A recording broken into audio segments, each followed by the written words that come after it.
एक और सेंटेंस इस पर हम लोग देखेंगे, किस पर, इस स्ट्रक्चर पर। जैसे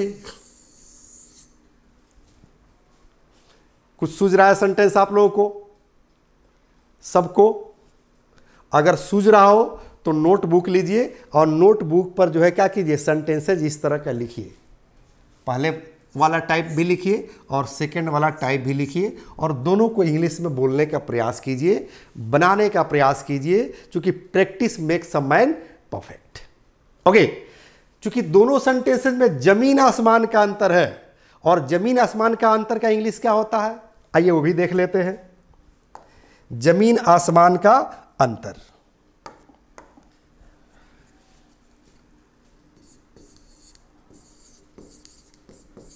A world of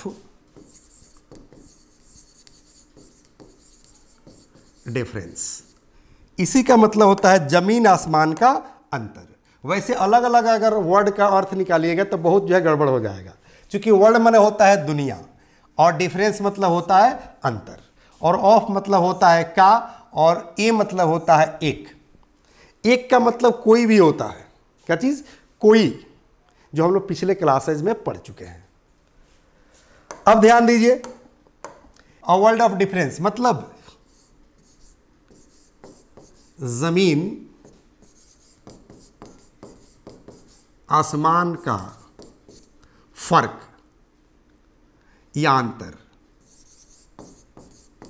फर्क कहिए या अंतर कहिए।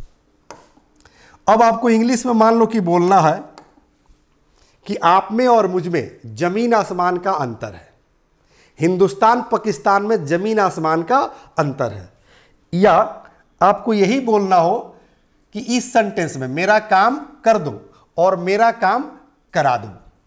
इन दोनों सेंटेंसेज में जमीन आसमान का अंतर है। लालू और नीतीश में जमीन आसमान का अंतर है, मोदी और लालू में जमीन आसमान का अंतर है। तो कैसे बोलेंगे? ओके, इसी चीज को जो है हम लोग पढ़ रहे हैं, अ वर्ल्ड ऑफ डिफरेंस, यानी कि जमीन आसमान का अंतर।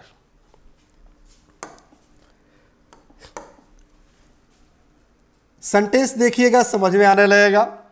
जैसे कहेंगे हिंदुस्तान और पाकिस्तान में जमीन आसमान का अंतर है, हिंदुस्तान पाकिस्तान में जमीन आसमान का अंतर है, फर्क है। तो कहेंगे कि there is a world of difference,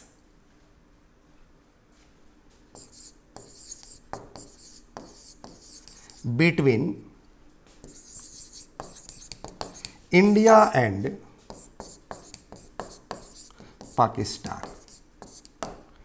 गौर कीजिएगा, एक और वर्ड यहां पर मैंने जोड़ दिया है, बिटवीन। बिटवीन का हिंदी होता है के बीच में। क्या होता है? बिटवीन मतलब के बीच में। The first step towards achieving your dreams is having the right coach. Get the best education with English Plus by Sanjeev Sivani and make your spoken English dreams come true. Download the app now.